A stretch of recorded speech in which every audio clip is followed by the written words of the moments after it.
No.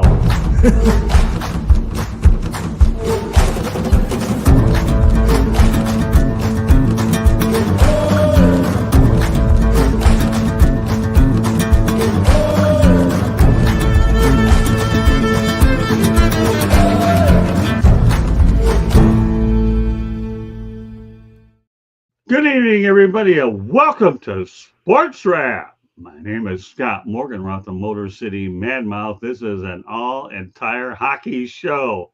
And yes, the sport that plays on frozen pond. All Stephen A. Smith knows about it is the puck is black. But Mike Santos and I know an awful lot more than that. We have a lot of information on this night. So if you don't get it all the first time, don't feel too bad. You can listen to it as many times as you like. So with that said, Mike, glad to have you on. We have two more together. And obviously we're going to, by the time we return together anyways, right around November. So we're going to continue to supplement people with hockey news throughout the year and do other things with Sports Wrap as well to make sure it's a quality year-round show. With that said, there is a lot of information to get to. People, this show will have information and it will be in rapid fire. Beginning with Jaromir Jagr has had a former teammate reach the Stanley Cup Finals for 45 straight seasons. What do you think of that? I think he played for a lot of teams for a long while. Now he was a heck of a player, man. I mean, he still is a heck of a player. He's still playing over in Czech. But yeah, I don't know. It's kind of a neat thing. But I think when you play as long as he did, and particularly the last 10 years of his career for as many teams as he did, those guys get spread around the league pretty well. So yeah, I can see how that can happen. Yeah, it's an amazing number. There's going to be a lot of those tonight, Mike. Get used to it. Florida Panthers have made it to the Stanley Cup Final 4 times, even though they've only appeared in the playoffs 11 times. Unbelievable, isn't it? Yeah, it's great. It seems like they're a typical South Florida team, right? I mean, the Marlins have been in the World Series twice.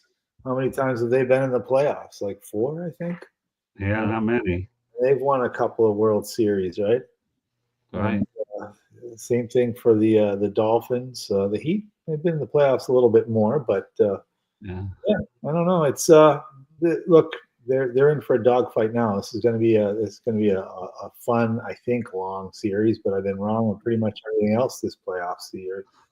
So who knows? Feel too bad. Yeah, royally quacks of Jagr equals legend. Truer words can be spoken. Royally quacked. In fact, royally quacked will probably be coming on 1 or 2 times during the summer as well. We'll keep things going a little bit on a slower scale in the summer. Royally quack is a candidate to come in from time to time.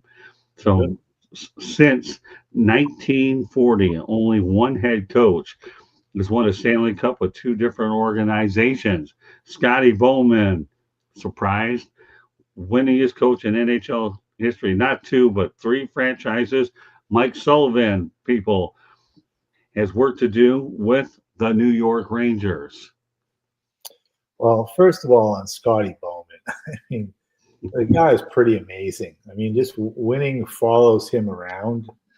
I mean, everybody, I guess the younger generation think about him with his run with the Detroit Red Wings. Right. He also was an advisor for 3 Chicago Blackhawks Stanley Cups after his time coaching the Red Wings to a few cups.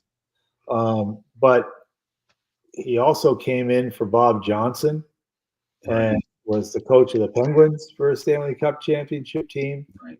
But probably his best work was in his younger days when he was the coach of the Montreal Canadiens teams in the 70s that were about as good a team as we've ever seen in the game. Right. And let's not forget that this guy was the head coach of the expansion St. Louis Blues. Right. And that team, I know they had to play in a West Division there that was stacked with expansion clubs and new teams, but he still appeared in the Stanley Cup Finals a couple of times with that team as well. So, I mean, the guy's a winner. I've been fortunate to know him personally for about 3 decades now. Yeah. What a sense of humor. I mean, he just lives every day of his life for the sport of hockey. I mean, he really is that dedicated to it.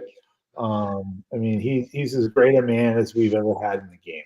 So good for him. Yeah, no, it's unbelievable. We'll see what Mike Sullivan's going to do. He's going to have a lot of work to do in the Big Apple for sure. And knowing Yeah. that's done it 3 times, but well, Well, just the other thing was Mike Sullivan. I mean, this is a string of Massachusetts-born coaches now in the Big Apple, from David Quinn to Peter Laviolette, and now on to Mike Sullivan. So that's I don't know. I guess that's especially this time again, the Chris Drury Boston University connection at work there. Mike Sullivan. I guess we'll have a chance to see, what kind of a coach he is, because he's going to have a lot of work to do. He's got some talent there. There's no doubt about that. They had a disappointing this year, but he's going to have some work to do. Sort of putting the psyche of that team together again. Yeah. And it'll be kind of fun to watch him and see how he does. I mean, he was in Pittsburgh for a long time. When he got there, they were ready made for a Stanley Cup championship team, and he, to his credit, he was the coach when they won it. But the last 7 or 8 years there were probably not a lot of fun for him or for the team. Yeah, I can imagine. Okay, the Edmonton Oilers become the 9th team in NHL history to have 20 unique scorers in one Stanley Cup final, Stanley Cup playoffs. Full team effort, Mike. Keep in mind, 20 unique goal scorers. Yeah, that's a full lineup, right? Yeah, no kidding. 18-2, you dress every night. So, the Panthers have, their foe here now in the finals, have had sort of the same depth with the number of guys that have scored on their team this year during the finals. I guess part of that is when you get this far, you've played more games than anybody else. I mean, you need that depth and you need people to contribute. But I've been really impressed with the Oilers, and mostly we've talked about it on this show. The way Connor McDavid has really become a leader this year. Right. I mean, that's I think the most important thing. You're not going to see a team this year as well that's not ready for the finals. I think that was definitely the case last year. I mean, they fell down 3 games, fought back to make it a 7-game series. But that's a long way to come back. I mean, so long that nobody's ever done it, right? In the NHL. So, can they get it done this year? Well, with the leadership of McDavid and 20 different goal scorers, even with the missing Zach Hyman now, who's a really important player, I don't see why they couldn't. I agree with you 100%. Just 20 unique goal scorers. Talks about total team effort. What else can you say? Yeah. Except Leon Draisaitl ties the Stanley Cup playoffs record for most OT goals in one playoff with 3. He's a horse, and he doesn't get the credit that maybe he would get if he wasn't playing with probably the greatest player in the game right now, and that's Connor McDavid. But this guy's a big man. If you've ever seen the hockey stick he uses, it's as long a stick as I've ever seen a forward use. He, size-wise, I mean, he's a big rig and strong and talented, obviously. I mean, you can see how he scores big goals, right? I mean, he's not only hard to move out of places, but he knows how to get into the right place to score those goals too. And when you get into play with a guy like McDavid, especially on the power play, as we saw yesterday, the goals are going to come. But that doesn't always mean that you're a timely scorer, and he's a timely scorer. He scores big goals, maybe even bigger than McDavid. That's true. Well, come on, Mike, 3 overtime goals. How much bigger does it get than that? Yeah. is big. Reminds me of Justin Williams, who used to, didn't matter what team he played for, when it got to the playoffs, he scored the game winners in overtime. He did it for the Kings, he did it for the Hurricanes, he did it for the Capitals. I mean, you wanted him on your team in the playoffs because when it went to overtime, he was the magic man. Yeah, that's unbelievable stuff. Sam Bennett becomes the second player in NHL history to score 11 road goals in a single playoff. He joins Mark Scheifele in 2018. Let's not kid ourselves. We know Sam Bennett will be on demand as an unrestricted free agent. Florida hopes to sign him, and he's going to get paid a lot of money. But let's keep our focus on the fact that he's got 11 road goals. He's doing everything, and to be able to get him on the road, it's just absolutely remarkable. Well, he gets him on the road and at home, but Right. because he's not afraid to go into the dirty areas. Right. I mean, Sam Bennett's going to score most of his goals in front of the net. I don't know if you saw Right. the goal that he was credited with last night, but he's parked himself right in front of the net. He dishes it, but he takes it too, and he's always around the front of the net. And a coach told me a long time ago, if you want to score the easy goals, you got to go into the hard areas, and that's exactly what Bennett does. He goes to the hard areas and he gets the goals. So home or on the road, I mean, this guy's always going to score goals because he's fearless and he's willing to go in there and he's willing to battle in those tough areas to get those easy goals. He sure is. I'll tell you what a player this guy is, and he's going to make a lot of money. And what? But you're right. The Panthers have their hands full. They have to win at least one of these two games at Edmonton for this to even become a series. They really do. All right, let's talk about Paul Maurice. 3 seasons, impressive record. I'm not going to talk about last night's loss, not factored into these numbers. Only talking one, but up to this point in the regular season, he's 147 and 87 and 18 with a 573 regular season record. 573 winning percentage, that is. 41 and 21 in the postseason record at 661. In the 3 years he's been with the Panthers, he's been to 3 Stanley Cup finals, and he has one Stanley Cup championship in his pocket. Pretty impressive numbers for Mr. Maurice. Yeah, look, this is a guy that quit in Winnipeg halfway through the season, and credit Bill Zito for, speaking with him, going through the interview process with him and making the selection, because he probably wasn't a real popular choice at that point in time when the Panthers brought him in. Even though he's got a great, career record as a coach, he's been very successful. He's really become, a media darling, if you will, too, for his press conferences over a couple of years, especially in the playoffs and now during the finals. But I got to tell you right now, when I look at the success that this team's had since he's been his coach, meaning this is the 3rd straight year that they're in the Stanley Cup finals with him as head coach, I think some credit's got to go to the assistant coaches on that club. They do a hell of a job, and I don't think many people around the hockey world even know who the heck they are. But he's got 2 guys that I know personally, Sylvain Lefebvre and Jamie Compton, who do a fantastic job, and they never get mentioned. I mean, Paul Maurice is the guy, sitting on the stage with the microphone after every game, particularly in the playoffs. He's the one that gets all the media attention. He's the one that always has the fancy quotes and stuff.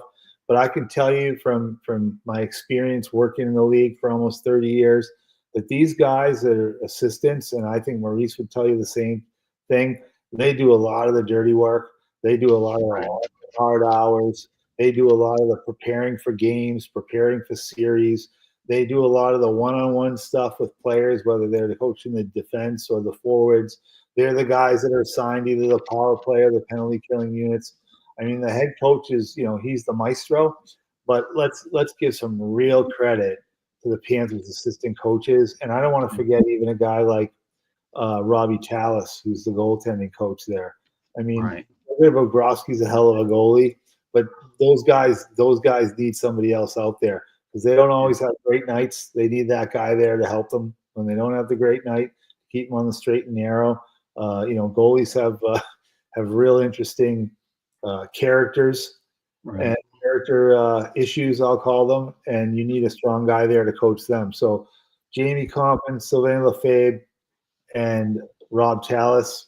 Hats off to those three guys. They're a big reason why the Panthers have had success the last 3 years.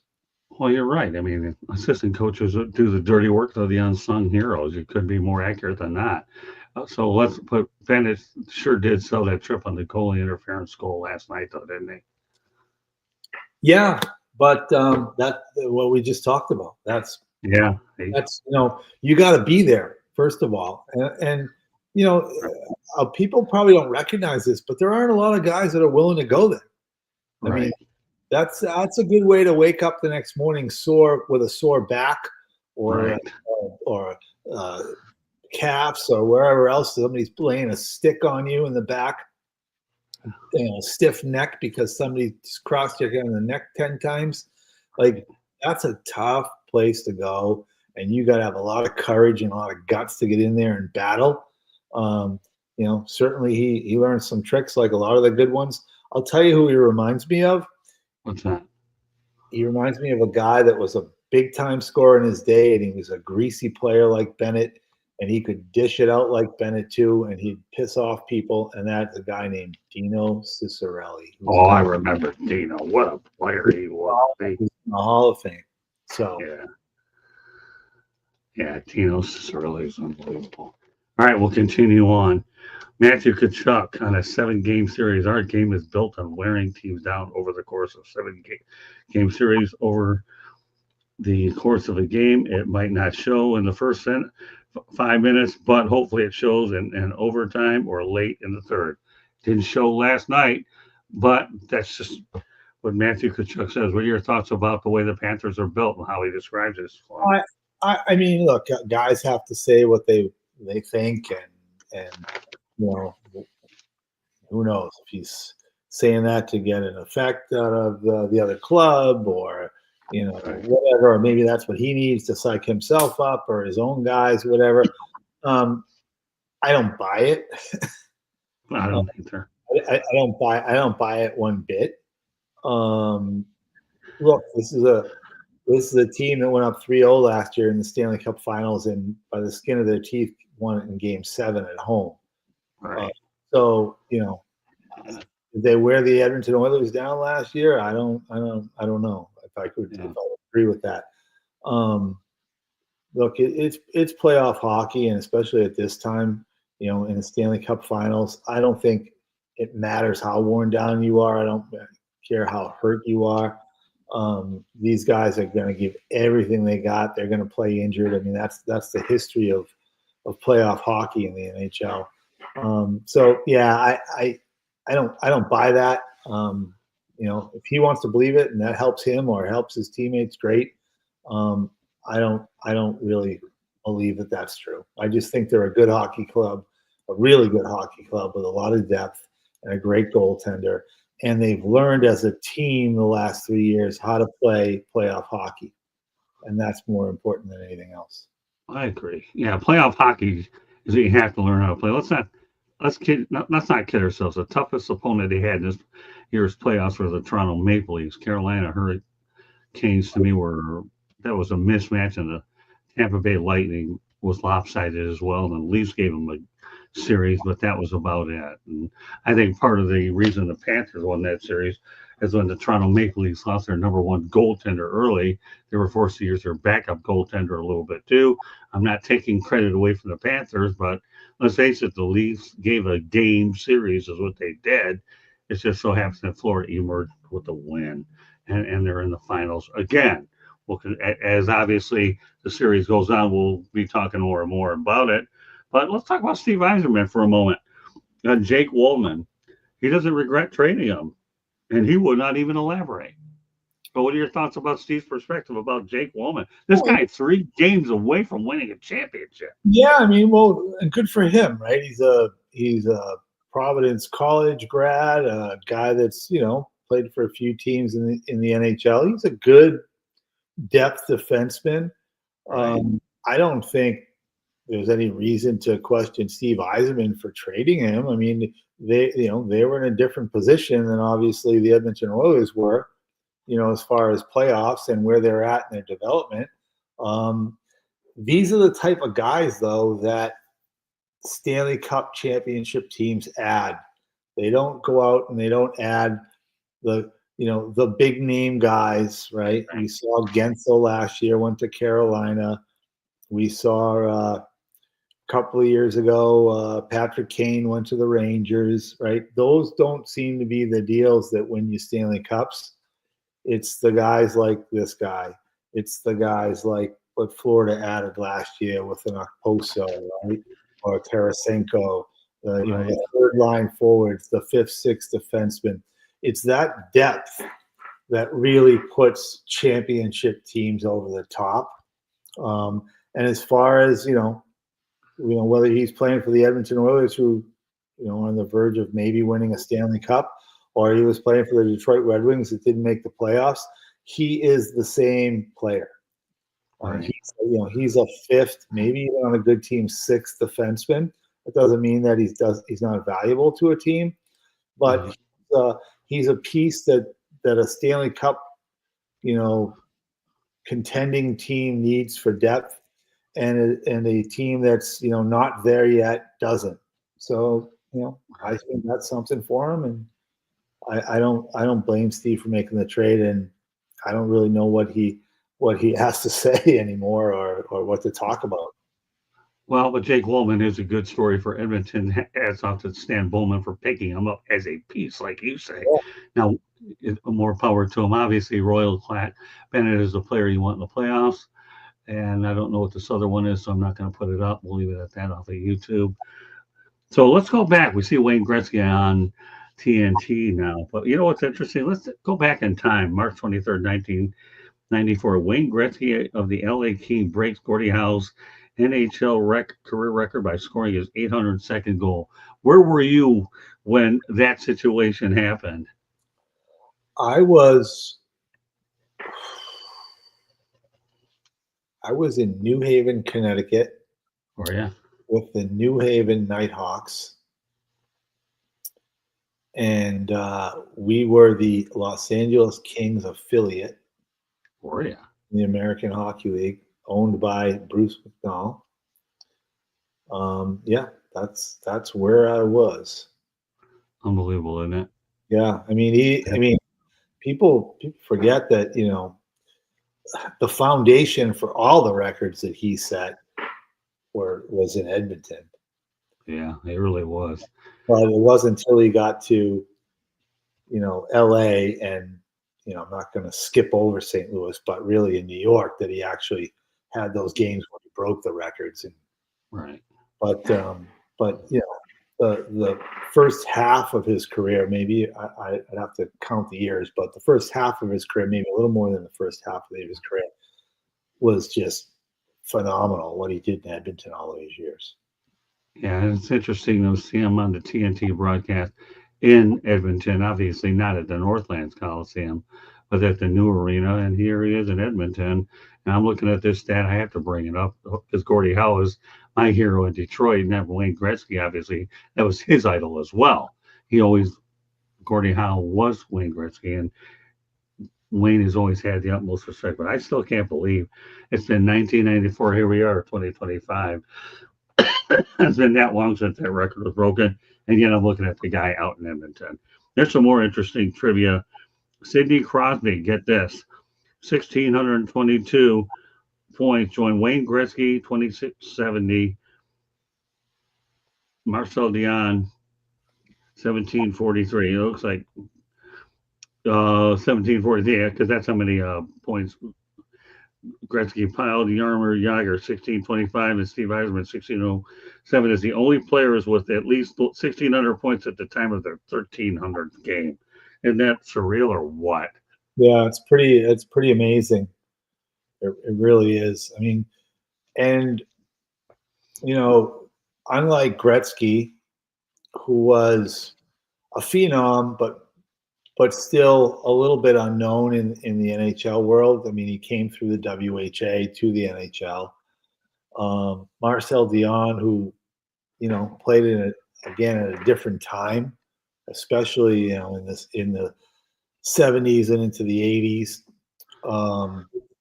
Jaromir Jagr, who was, for much of his early career, sort of a Draisaitl of Pittsburgh, playing alongside the McDavid of Pittsburgh, Mario Lemieux. Crosby came into the league pegged as not only the next star, but of the Penguins and the savior of the Penguins at a time when, Mario had to own the team because it was either that or it was going bankrupt. But he came in as sort of a figurehead for the whole league. Right. And when you look back at it now and see that he lived up to it, he delivered Stanley Cups for Pittsburgh, and he's been despite what Philadelphia fans may think of him, because of the rivalry, I mean, the guy's really been a class act, for his whole career in the NHL. He's done nothing but give it his all every shift of every game. And he came into a league as an 18-year-old kid with so much pressure on his shoulders, and he's done nothing but deliver.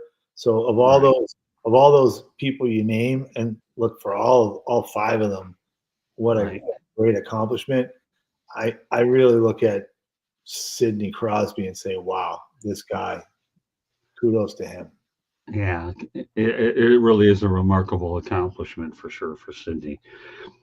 Okay, let's go back and talk a little bit more hockey history. That's what makes this show so fun. How much fun. You having fun talking about all these little topics here? Because I'll tell you, this is hockey history in every sense of the word that we're bringing you, folks. Yeah, and those guys, by the way, those guys you just mentioned, every single one of them, what a class act. Yeah. No problems at all with any of those players. Yeah, no character flaws at all. All right, Kevin Lankinen is the first goalie in NHL history to start a season 10-0-0 on the road. Isn't that an amazing accomplishment? Yeah, it is, but I'll tell you what, it's not what it used to be, Scott. It's not? Not what it used to be. And the reason I say that is because it's almost easier for these players to play on the road these days. Really? Okay. The way they travel, especially when you talk about starting a season 10-0-0, the way they travel, they're able to rest before games. But most importantly, the way that these arenas are built now and the way the ice rinks are built, all of the arenas now are the same size, or the ice rinks are all the same size. They're all 200 by 85. They all have glass that's the same height. The fans, regardless of what people may want you to think, have very little impact on the players on the ice. Okay. We've got magical scoreboards now with, dot races and all sorts of funny videos playing. And the noise that the crowds make now in these arenas, although it could be very loud, is just white noise. So I don't think it's anywhere near as intimidating to play on the road in an NHL rink as it once was. I believe that you could put blindfolds on players and on the ice before a game, and they wouldn't know where they were until the other team came on the ice. No kidding. Everything's the same size now, and I think that's why you see the way teams are able to be successful on the road now. And sometimes it's a benefit to get away from the pressures of home, whether it's family or friends or all the other things you have to do. I mean, when you're on a nice little 5-day trip, to 2 or 3 different places on the road, you get a nice night's sleep in your own hotel room and nobody to bother you. And you got a nice first class seat on an aircraft, and they're feeding you all kinds of good food. And it's just easy to just shut out everything and concentrate on playing hockey for 3 periods. So are we trying to downplay the significance of home ice advantage? Yeah. I don't think it has as much to do with NHL games anymore. I think especially NHL, because if you look at the buildings and the ice rinks that were in the NHL in the 70s, even into the 80s, where some of them were different sizes, the shape of them, even the corners in different buildings were different. Some of them had shorter neutral zones. Uh, some teams like Boston, for instance, who played in a smaller ice surface, used to have big, tough physical teams. Yeah. But when you went out to Edmonton, you had this big, open, fast ice surface that you had to be able to skate. Um, it was the Islanders in that era that may have been the greatest team of all time, not because they won 4 Stanley Cups in a row, but because they were the team that was known for being able to play it any way you wanted to play. Okay. Go to Edmonton, as they did in the Stanley Cup Finals, and skate with them and win. They could go into Philadelphia or Boston and fight with them and win. They could play any style of game you wanted. And back in the days, it was almost like a baseball stadium. You had to play, a certain type of game depending on what arena you were in. That's not true anymore. You play the same game every night. I think the one person that showed me that more than anything else was when Jacques Lemaire was coaching the New Jersey Devils in the mid and late 90s. The NHL standardized the size of the rinks, including putting the penalty benches on opposite sides, where in the home rink, the home team often had the penalty bench next to their bench as an advantage. But in 94, the NHL standardized the rink sizes, including the size of the glass around the arena, including the color of the kick plate. All had to be yellow at the bottom of the boards. And that's about the time that Jacques Lemaire came in and said, I think I can devise this system called the trap, and I teach my guys how to play this, and they can play this the same way in my building here at Brendan Byrne Arena as they can play in Philadelphia or Edmonton or Boston or Chicago or anywhere else in the league. And we can play that same style every night. And they could, because everything was the same. Yeah, they were winning. All right, one more topic we get to before we go to our first station break here on Sports Wrap. My name is Scott Morganroth. Pleased to be joined by my co-host Mike Santos. We're talking Stanley Cup Finals and hockey headlines. We're halfway through our agenda yet, but we're gonna, before we go to our station break, we're gonna talk about the growth of hockey, Mike. More hockey programs, NHL clubs offered 2,000 hockey programs enjoyed by nearly 30,000 boys and girls learn to play and ship programs ranks across the U.S. and Canada. Female participation, meanwhile, is breaking records 22% U.S., 42% Canada of total registration, significantly outpacing the national average. State of youth hockey, 40,000 boys and girls played hockey for the first time by via to play and first shift program. So let me go over that, because when we talk about the Stanley Cup Finals or any world thing, it's important to realize it all starts over with the growth of hockey. So I want to mention just a couple of these stats one more time, because when you give numbers, you want to make sure. But again, we're talking about NHL clubs offering nearly 2,000 hockey programs, and that nearly enjoyed by nearly 30,000 boys and girls. What are your thoughts when you think about that? I think that the expansion that happened in the National Hockey League starting in the early 90s, and primarily that expansion going into places in the Southeast, in the Southwest, now in the Northwest, but places that were not thought of as traditional hockey places 30 years ago: Florida, Texas, Arizona, other areas of California. Of course, we had the Kings, but we didn't have the Ducks and the Sharks. I think that started to happen right around 1990. That's what's really led to the growth we see today.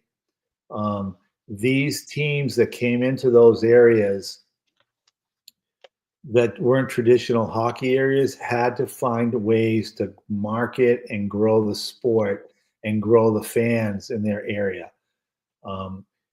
Prior to that, in the U.S. and Canada, but particularly in the U.S., hockey was played in certain areas, right? We used, Massachusetts more, more so New England, Michigan, that Great Lakes area, but primarily Right. Michigan and Minnesota. I mean, that's where hockey was played in this country. Right. So the fact that the games expanded, Mhm.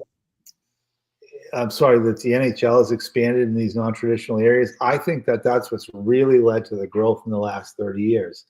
Now, I also think they better be careful, because now something's happened and we've got hockey being available to kids, but not the same way it was.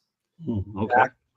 Back in when I was a kid, right, in the 70s, in the 80s, and into the 90s, hockey was pretty much like a lot of youth sports back in those days, run by municipalities, right? Run by Right. towns, run by cities. They were city programs. They were true youth programs.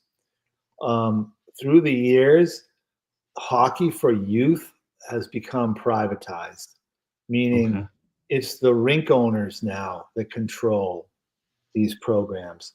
So Right. kids no longer are playing in town-based or city-based programs, run by the city and run by the municipalities that even back in the day, like where I grew up in Massachusetts, Massachusetts had tons of state-run hockey rinks that was run by the state of Massachusetts.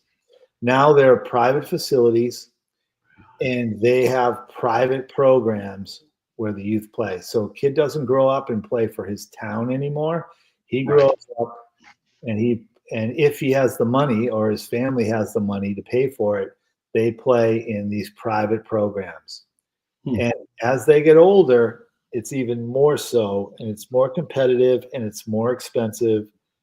And you've got kids that are flying all over the place to play games when they don't need to. And I think we've seen this in all sports. I mean, I'm closest to hockey, but I think Right. in Florida here, we see it with baseball, right?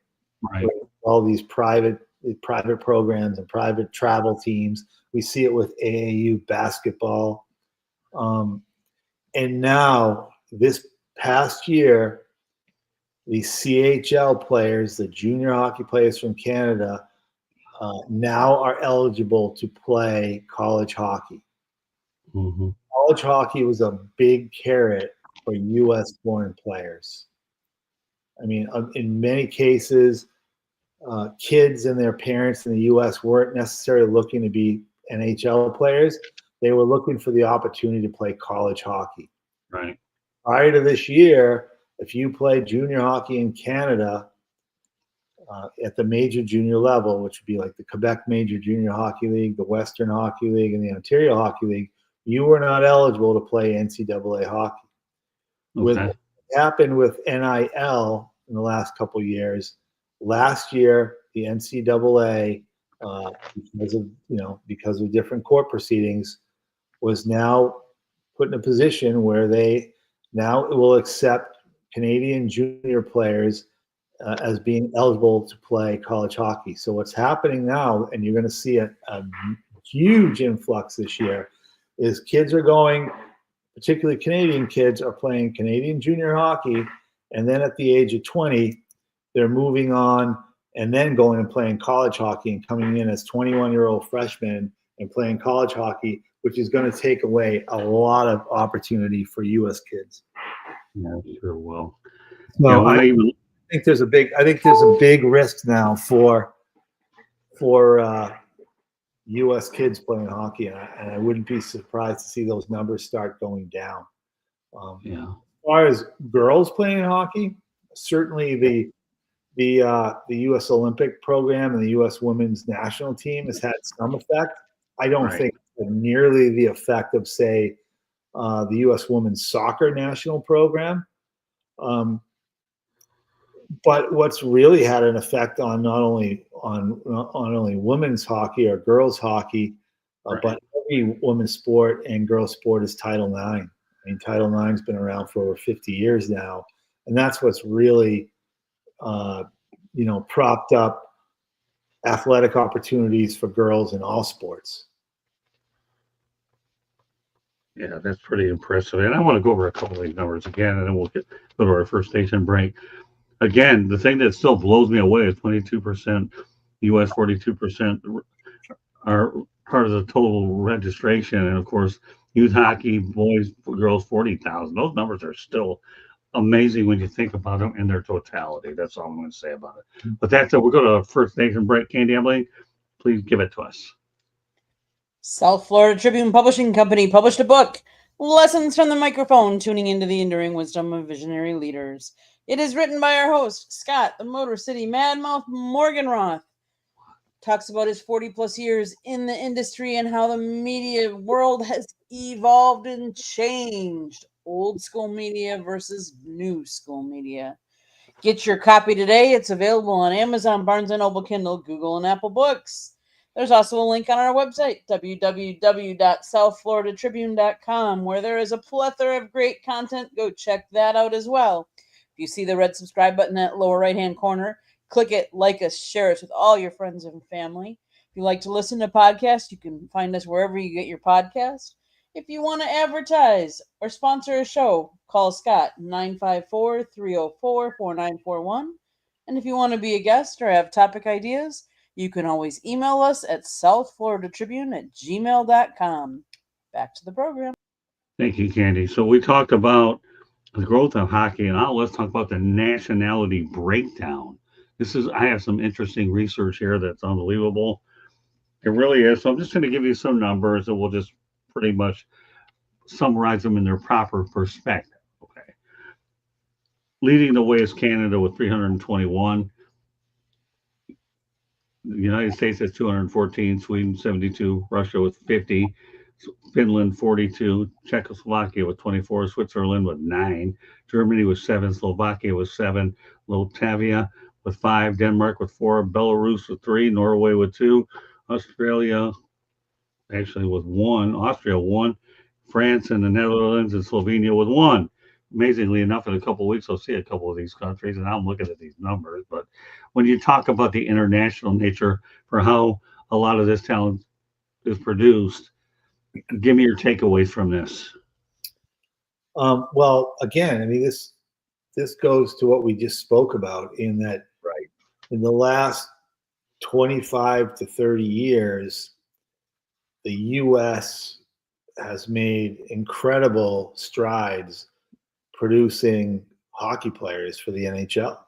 Right. I mean, there's no doubt about it. I mean, it's grown because of the expansion of the NHL more than anything else into areas where kids were now exposed to playing hockey, and their parents were exposed, and rinks were built, and kids have now had the benefit of growing up in areas like Florida, like Texas, like California, and being able to play the sport. And now here we are, 30 years into we'll call it an experiment, and we're seeing the benefits in how many U.S. players are in the game. But I don't think that any of the other countries, whether it's Sweden or Finland or Russia or Czech or Slovenia, I don't think that you're going to see a dramatic increase in the percentage of those players playing in the NHL.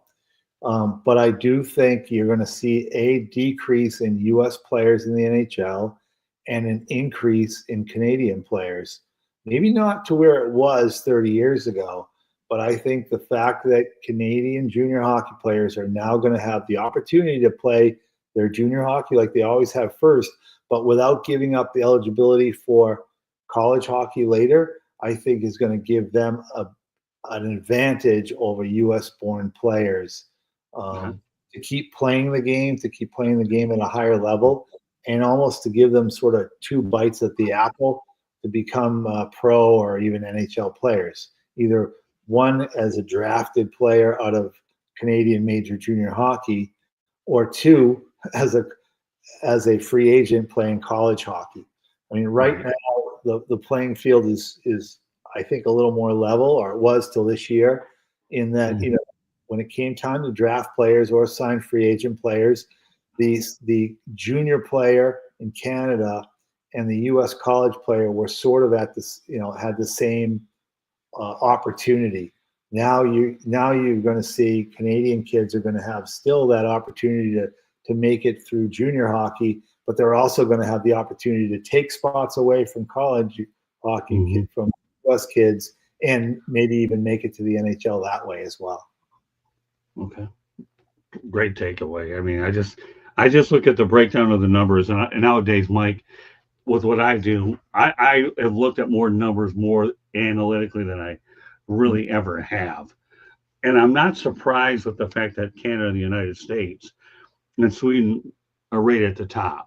Because after all, when we talk about Sweden, we can go back as far as Borje Salming and even Tommy Bergman were the two pioneers many years ago, and many of them followed after that. And of course, we know about Russia and all that, so I don't want to get into a whole rigmarole about that. But I remember growing up as a kid, Tommy Bergman, everybody in Detroit knew about Gary Bergman. Then this guy Tommy Bergman comes out of nowhere, and then Borje Salming. I mean, Gary Bergman was a good defenseman for the Wings, and now you think many years later, you look at Sweden with 72. Of course, Russia still has 50. I don't think they're going to be allowed to participate in the Olympics again next time, but that'll be for another day. But it just amazes me the growth that you have in the United States. And one other thing that's worth mentioning, we saw Western Michigan University win the NCAA championship, and they didn't have any NIL players or from the transfer portal. They did it their own way, which is really very difficult to do. The Western Michigan Broncos came out of nowhere. Yeah, I mean, you're going to see, I mean, it's going to happen as soon as next year. You're going to look at rosters, college hockey rosters, and you're going to see that the players are going to be significantly older, and there's going to be a significant influx of Canadian players in those rosters next year. And there's no doubt about it. I mean, you're going to see as many as 2 to 4 on average, and on some of the better programs, maybe as many as 6 or 8 Canadian junior hockey league players that are going to come in and take spots away from U.S. kids on these college teams. Yeah, and they're going to be 21-year-old freshmen in college. And that's just the way it's going to be. It's going to change significantly. You know, it's interesting too. I mean, when you talk about a guy like Tommy Bergman. I remember when the first Russian player came into the NHL from Russia, and it was a guy named Sergei Pryakin in 1989. Went to the Calgary Flames. Right. And that was the first. And of course, after that, the Red Wings were a team that was well known for even smuggling players, right? Right. They'd go overseas and smuggle players, you know, from tournaments back into the U.S. or Canada, and play for NHL teams, with those players not knowing whether they'd ever return home and see their families. I mean, guys like Alexander McGillney, right? Fetisov, Larionov. I mean, all these types of guys. But I always think what's really interesting is, although Russia doesn't have nearly the numbers of players in the NHL that the United States has, that Canada has certainly, or even that Sweden has, per player, boy, they have the best players in this league. And even to this day, if you went through and you put a team of Russians together, I dare say that Four Nations Cup they had this past season wouldn't have been much of a tournament at all if you put an NHL team together. I mean, just think off the top of your head, I mean, what goalie do you want to start? Do you want to start Shurkin? Do you want to start Bobrovsky? Or do you want to start the big guy in Tampa?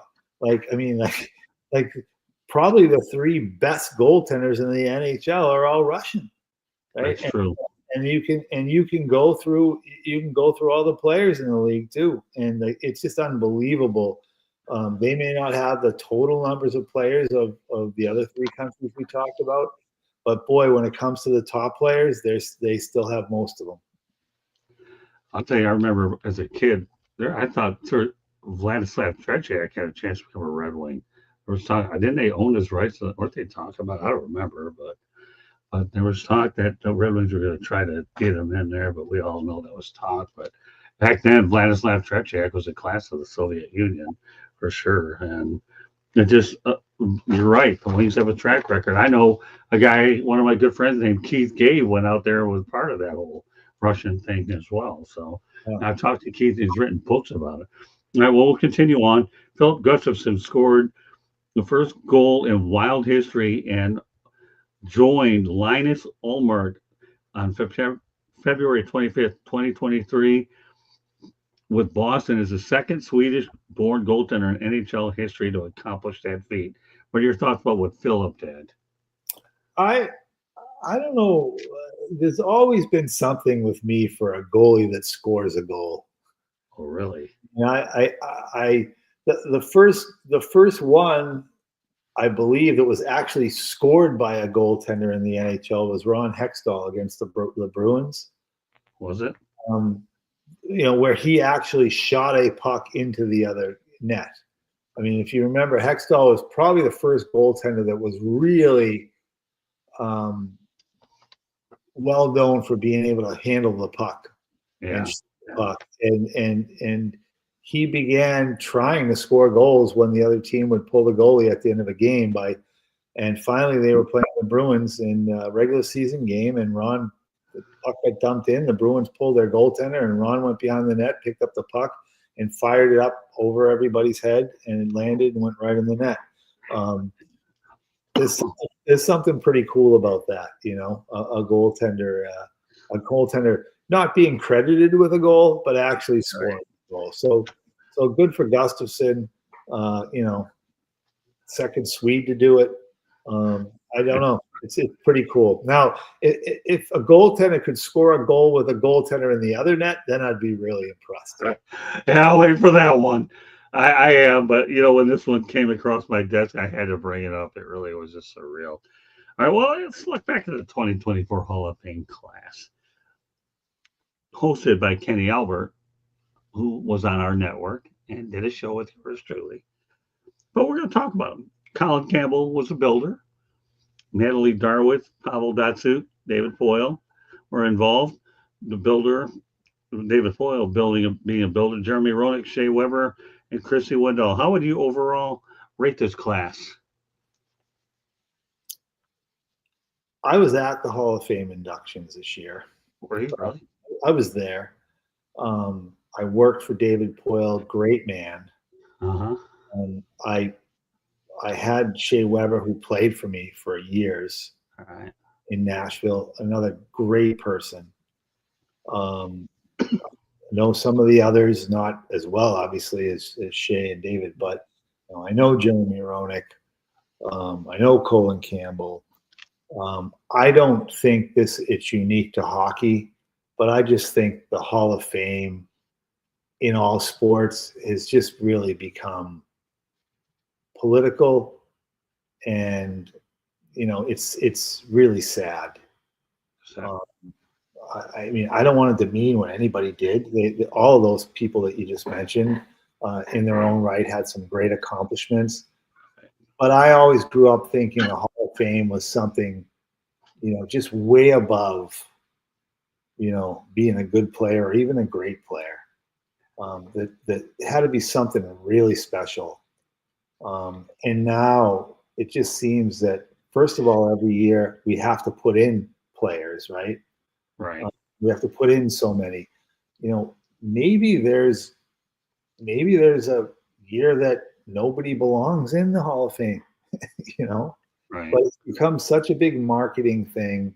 It's become such a big event in every sport that, that we've got these big ceremonies now.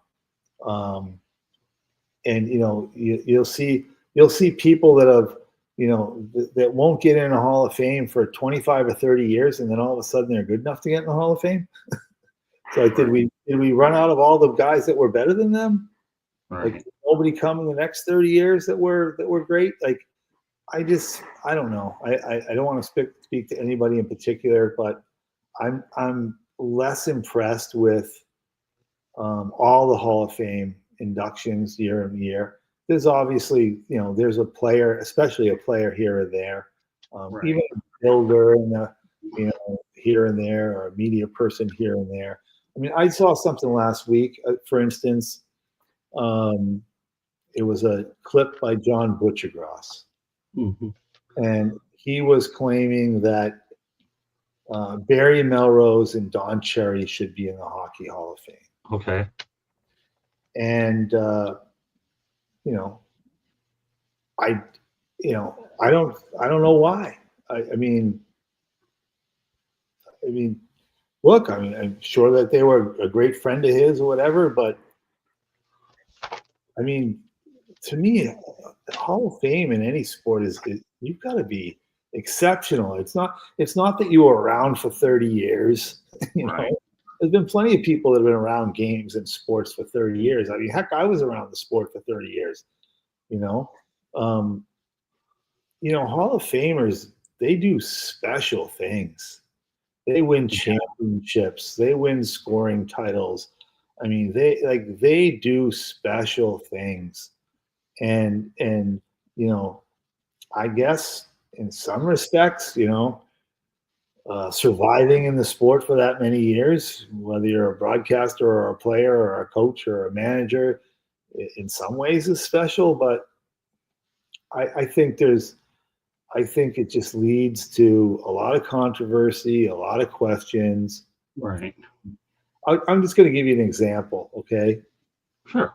I had a discussion, this is probably 10 years ago now, with some folks in Boston one time, and regarding Cam Neely, who was inducted into the Hall of Fame. Okay. Cam Neely was a great player, tough as nails, right? And so I read out his stats to this group, and it was a speaking engagement. And then I read stats of another player who are very comparable, and asked them, well, should this player be in the Hall of Fame? And they said, oh, well, yeah. I mean, this player had almost a point a game for like 800 games. The player was Craig Gianni, a friend of mine. And nobody would even think twice of putting Craig Gianni in the Hall of Fame. Yeah. And now I think about players who are left out, and maybe rightfully so, that have so much more hockey credentials than players that are in. I think of Alexander McGinn, right? Like, why isn't he in the Hall of Fame? Right. I think of Theo Fleury. I mean, these are guys that have won championships, world championships, Stanley Cup championships, world junior championships, that have scored, well over 500 goals, well over 1,000 points, right? And for whatever reason, maybe somebody had off-ice issues or whatever, it's chosen that they're not getting in. But yet other people who don't have nearly the credentials, are in. It's just I don't know. I've lost a lot of I don't want to say respect, but I've lost a lot of love for Hall of Fames in general. And I see the way that different people are elected into the Hall of Fames. I see people that are on the Hall of Fame committee, and then all of a sudden they take a year off so that they could be voted in by their peers. Right. I see something like this year where Colin Campbell was inducted into the Hall of Fame, and immediately I think that the next person that'll be inducted will be Brian Burke, regardless of whether he deserves it or not. But he's sort of the next person I think of that's had was the NHL disciplinarian for a number of years, and also on the Hall of Fame committee like Colin Campbell was. And there's just a lot of that stuff that goes on in all sports. And I don't know. Last time I was at the Hockey Hall of Fame, believe it or not, was when they had it over Canadian National Exhibition over by the Trump Exhibition Stadium. They moved it to downtown. Yeah. Yeah, I was there then. Baseball has the toughest criteria, though. You have to get in with, I think, 75%. So, to their credit, I wouldn't look at baseball as a whole of very good. If you get 75% of the vote in there, you pretty much earn it. Football, I see the politics, and the NBA, I don't know how to figure them out, so I'm not even going to touch that more than 10-foot pole. I really am not going to do that. But baseball's criteria is very difficult to get in, and they have the Veterans Committee and all that. So I think baseball is the one that I still have a fair amount of respect for. I understand the NFL a little bit because you have writers lobbying back and forth to get their guys in. I've been at Super Bowl 4 times, 5 times actually, but I went to 4 of those events. So I know a lot of the inner workings of the NFL a bit more than the average one. Hi, Mickey Delaney. Glad to have it in the show. We appreciate you being a loyal viewer. So I get where you're coming from. Political is probably the right way. I think it's a puzzle to try to figure it out. I'm totally with you. Now, Alexander Mogilny to me is a mystery. This guy had a really, really good career, and I don't get that one. I hope somebody comes to their senses and they bring this guy and they put him there. I really do. I loved watching him play. I really did. Yeah, it is a mystery to me. You talk about baseball maybe being the closest to doing it right. And I would probably argue that baseball also puts more players in than non-players. I mean, the NHL, well, it's not even the NHL, it's the Hockey Hall of Fame. I mean, they're inducting 10, 12 people on a weekend, and 5 or 6 of them are players. Right. Of the 5 or 6, maybe 3 of them or 2 of them deserve in any given year to be actual Hall of Famers. It seems like there's just a lot of backslapping and, Yeah. handing Hall of Fame induction. All right. Well, let's stay on the money theme. I like having fun with you on these topics when they talk about J.P. Morgan Chase because you're a lawyer. You're able to look at some of these CEOs, but J.P. Morgan Chase CEO Jamie Dimon took home actually $39 million in 2024 with his compensation. So that's not bad if you can go ahead and earn it with them. But I think the one thing that I take away from this, though, and that's this: he wants to actually ban disrespectful and habit of checking emails in a meeting. Do you agree with that? Being able to ban that sort of. What does he want to do? He wants to ban what? This is interesting. That's why he wants to ban disrespectful habit of checking emails in meetings. Oh, so he doesn't want people checking their emails in meetings? Yeah. No, I mean, I'd be all for that. I mean, I'll tell you one thing. I'm a big gym person. Like I go to the gym probably 4 times a week, and it drives me crazy to go into the gym and look around and see all these people in the gym sitting down on a bench or a machine and just rifling through their phone, looking at their email, their text messages, whatever else they're doing. Right. So yeah, good for him. I mean, I don't know why anybody would need to be doing that in a meeting unless they're not prepared for the meeting. Yeah. Yeah. So, this is the society we live in.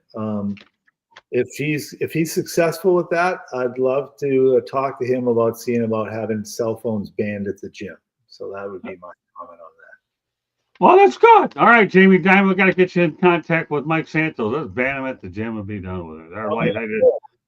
Our lighthearted moment, J.P. Morgan Chase theory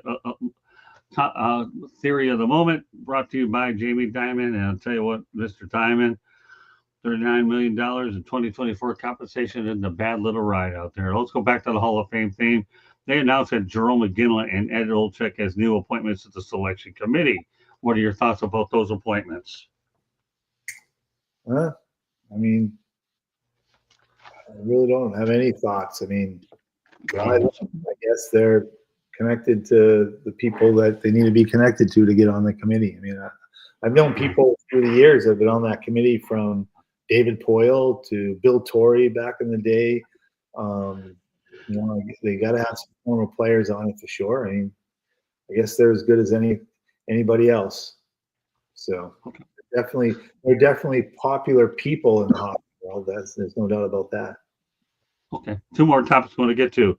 Should the NHL shut down the long-term injured reserve glitch to pick up high-value players at the trade deadline? I know, we're talking about being able to activate the injured player for the playoffs with no salary cap, and the Florida Panthers were beneficiaries of that. I know we talked about it, but let's get into more detail now with it, knowing that we are deep in the Stanley Cup playoffs, and the Florida Panthers did benefit by it with the Seth Jones situation with Matthew Tkachuk.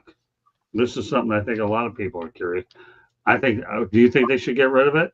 No. I mean, look, so if they get rid of it, somebody will find the next loophole and expose something else. I mean, Gary Bettman, when he first negotiated a salary cap in the NHL with the NHLPA, the first thing he said was that the salary cap was going to act like a magnet, and he's right. Right. He spent right to the cap, right? And first of all, to be able to take advantage of this loophole, a long-term injury reserve, means that you need to have an owner that's willing to spend money for players who aren't going to play for you. Right. And in addition to that, you're adding players in their place. So during the regular season, you're actually paying more than the salary cap allows for the benefit of returning those players in the playoffs, because there is no salary cap during the playoffs. So first of all, you need an owner that's okay with paying that extra money. And secondly, if they ended this loophole, somebody would be looking for another one. It's just the nature of the beast, and especially when you've got owners in particular that don't worry about money if they think they have a chance to win. I think it is what it is.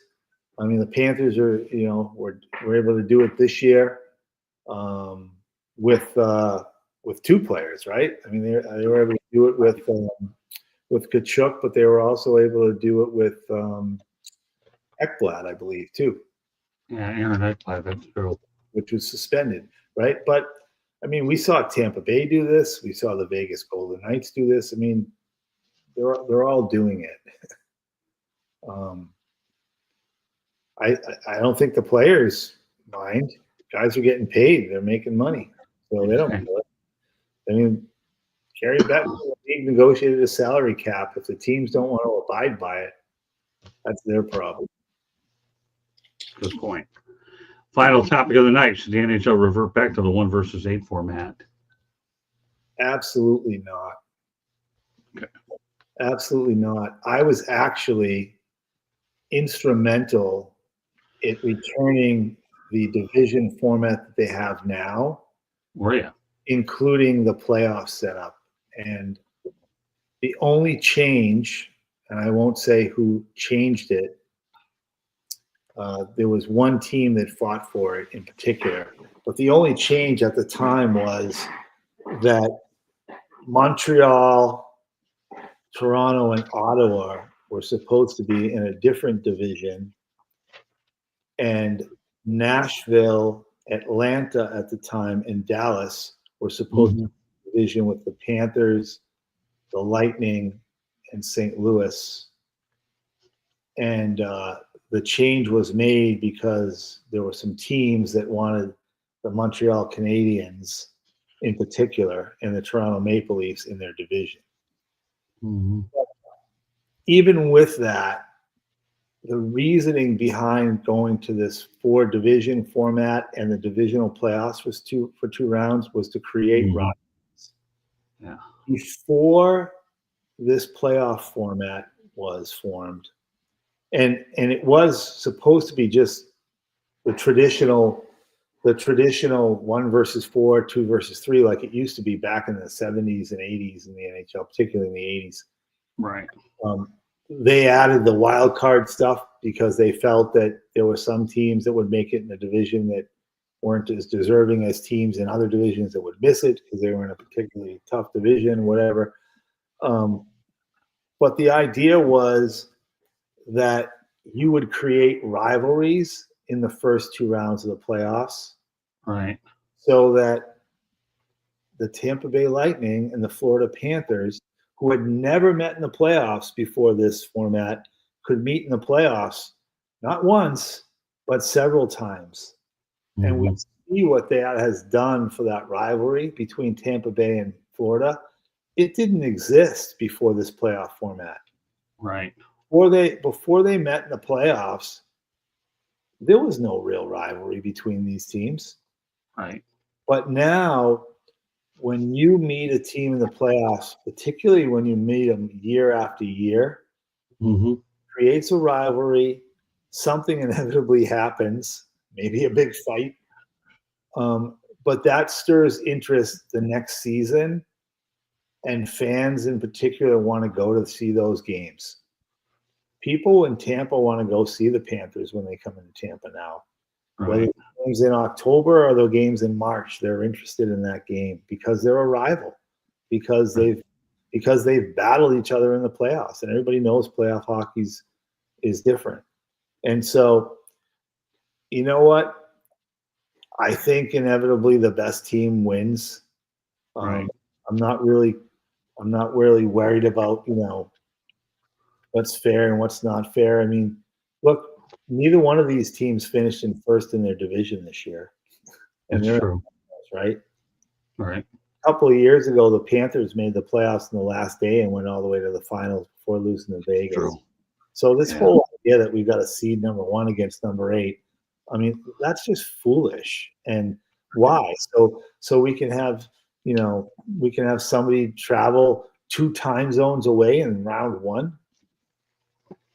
That's just nonsense. I think that the way the playoff format is now, it creates rivalries and interest in the first 2 rounds that lead to future ticket sales in following seasons. And that's what's really important.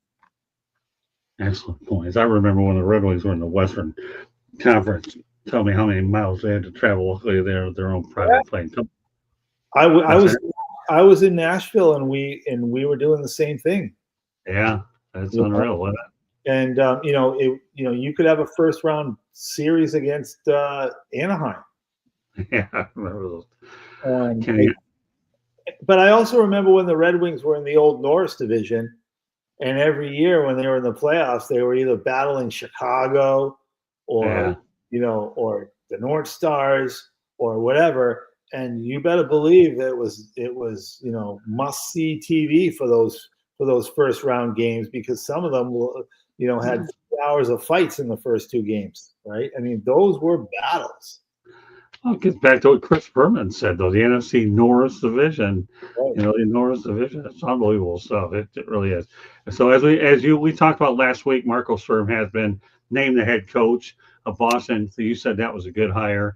Well, now they've made it official. And also, we want to send our best get well wishes to Jay Harris of ESPN, who was diagnosed with prostate cancer. Don't wish this on anybody, and we hope for a speedy recovery as well. Well, we've covered a lot. Game 2 of the NHL Finals. The Stanley Cup Finals is tomorrow night. The Panthers and the Oilers, that is out in Edmonton, and they'll play a pair of games out here in South Florida. Anything you've seen in this series so far? Or, like I said, for the Panthers even have a puncher's chance. They have to win at least one of these 2 games out in Edmonton. And I know that Edmonton right now has had one rodeo with this, and they seem like a much more mature hockey club. And I'm still waiting for Connor McDavid to win, so we can put your logic of him going to Toronto to indeed what we call a reality. So what are your thoughts so far as we wrap up the broadcast? And then you'll give us a short update on Hockey LLC, and Candy will go with the final station break and a preview of Fire Up. Well, as I mentioned before, I think Edmonton matured so much having gone through this last year, similar to what the Panthers had done 2 years ago. Right. So you're not going to catch them by surprise. Right. I think the teams are very evenly matched. I don't think the Panthers can bully the Edmonton Oilers. I think the teams know each other very well. If there's an advantage in this series, it would go to Florida because of the goaltending. Okay. I saw something in last night's game that's going to neutralize that for Edmonton, and that is the fact that they put over 40 shots on goal. Right.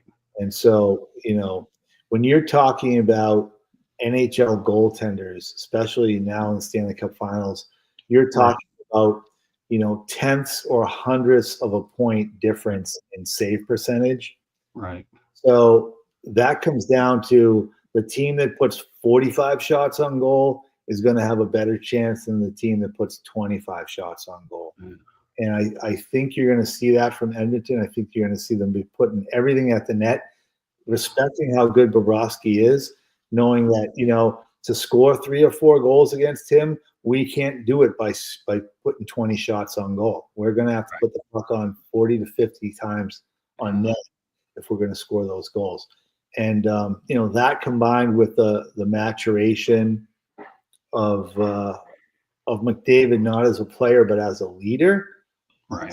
And the fact that Edmonton gets to play the first 2 at home this year, and maybe even a game 7 at home if it goes that far, I think neutralizes the edge, the only edge that I think Florida has, which is in goal. Yeah, I agree. I saw the game with like 8 or 9 minutes left in the third because I had a couple shows last night and then all of OT. And from what I can see, based on what you're saying and what I did see, that Edmonton had Bobrovsky on his heels. They really did. Put the puck on the net 40, 45 times, and Florida looked like they were a team that was going to run out of gas, which goes back to what we talked about earlier about Matthew Tkachuk in that 7-game series being built. Matt, we get your point, but the reality of the situation is you have your hands full in this series, and they haven't had a real challenge in a 7-game series this year up until they hit Toronto. So I understand his point. I'm not necessarily drinking his Kool-Aid that, in the first 5 minutes, but then hopefully it stands in overtime and late. There was none of that last night. There wasn't. Panthers looked like a tired hockey club at the end, and the Oilers kept going and going and going and ended up with a 4-3 win to show for. So, all right, Mike, please give me an update of Hockey LLC. We'll do one more next Thursday night for the season, and we'll have other things that we're going to do during the off season as well. But all shows now are definitely going to be here on Sports Wrap, the new home of hockey coverage. So, Mike, an update from Hockey LLC. Candy, come on in a moment and give us a station break and then a preview for Fire. Go ahead, Mike. The floor is yours. We've got a couple things going on right now in hockey operations. We have our sports business advisors company, sportsbusinessadvisors.com.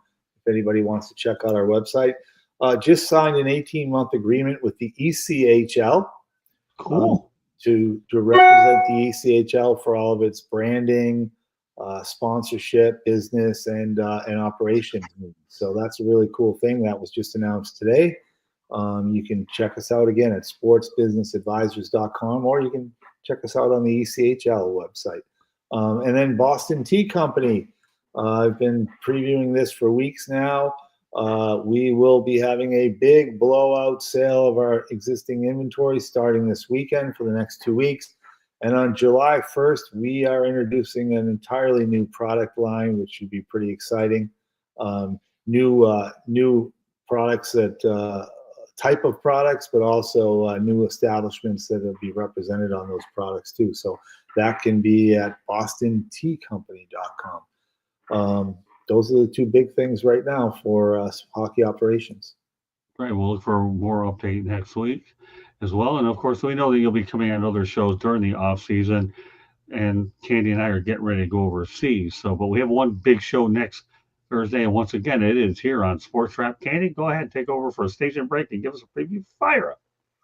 South Florida Tribune Publishing Company published a book, Lessons from the Microphone, Tuning into the Enduring Wisdom of Visionary Leaders. It is written by your host, Scott, the Motor City Madmouth Morganroth. It talks about his 40-plus years in the media business and how it has evolved. Old school media versus new school media. Get your copy today. Available on Amazon, Barnes & Noble, Kindle, Google, and Apple Books. There's also a link on our website, www.southfloridatribune.com, where there is a plethora of great content. Go check out the website.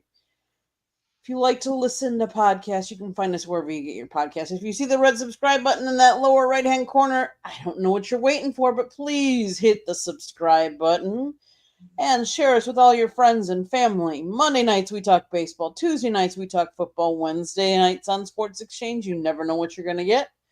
Thursday nights on Sports Wrap, hockey, it here at the South Florida Tribune. And then Fire Up, which is following this great program tonight. We'll be talking a little bit about it's finally coming to fruition, I think. I think Aaron Rodgers is going to actually play for the Pittsburgh Steelers. We're going to be talking that. We're going to be talking a little bit about the Atlanta Falcons. We're going to be talking a little bit about NBA playoffs as well as NHL, but we don't go into as much depth as you guys do. We leave that to the experts. But if you want to advertise or sponsor a show, call Scott 954-304-4941. And if you want to be a guest or have topic ideas, you can always email us at southfloridatribune@gmail.com. Thanks, Scott. Well, Mike, now that you brought up Aaron Rodgers real quick, what are your thoughts about Aaron Rodgers going to the Pittsburgh Steelers? It's really interesting to me that Aaron Rodgers seems to be finishing his career the same way that Brett Favre did. Yeah. I mean, was a tremendous quarterback like Favre, probably throughout his career, the number 2 or 3 rated quarterback in the league. And then, for whatever reason, falls out of favor in Green Bay, goes to the Jets, Mr. Favre, and now to want to get another crack at it with one more team. I mean, for our friend Mr. Favre, it was the Vikings, and now for our friend Mr. Rodgers, it's the Steelers. I don't think he's going to have a heck of a lot of success. He doesn't look like a Steelers quarterback to me. How about that? That's fair enough. All I can tell you is he had to play one more year after what happened with the New York Jets last year. You cannot go out that way. You just can't. So I don't understand the attraction of the New York Jets for. I don't know. Or for Aaron Rodgers. I'm more interested in what Jamie Dimon has to say than what Aaron Rodgers does. But I just know you can't go out the way he did with the Jets. And if the Steelers want him, more power to him. But I was just curious to get your opinion on that. We've talked about that. Mike, once again, great show tonight. I know we gave our audience a lot of information. No problem. That's what Mike and I are here to do. Give it all to you. And we do our best every Thursday night here on this same channel. New show, Sports Wrap. So on behalf of Mike Santos, my name is Scott Morganroth, the Motor City Madmouth. Thank you for joining us on this edition of Sports Wrap. Thanks to Roy Lee Quack for contributing, as well as Mickey Delaney. And I'm sure we want to thank everybody that'll be watching on our YouTube channel and wherever you get the shows as well. So, Mike, great job. We'll do it again next Thursday night. We appreciate you, and it'll be interesting to see what happens in Game 2 in Edmonton between the Florida Panthers and the Edmonton Oilers. Good night, everybody. Fire Up is next.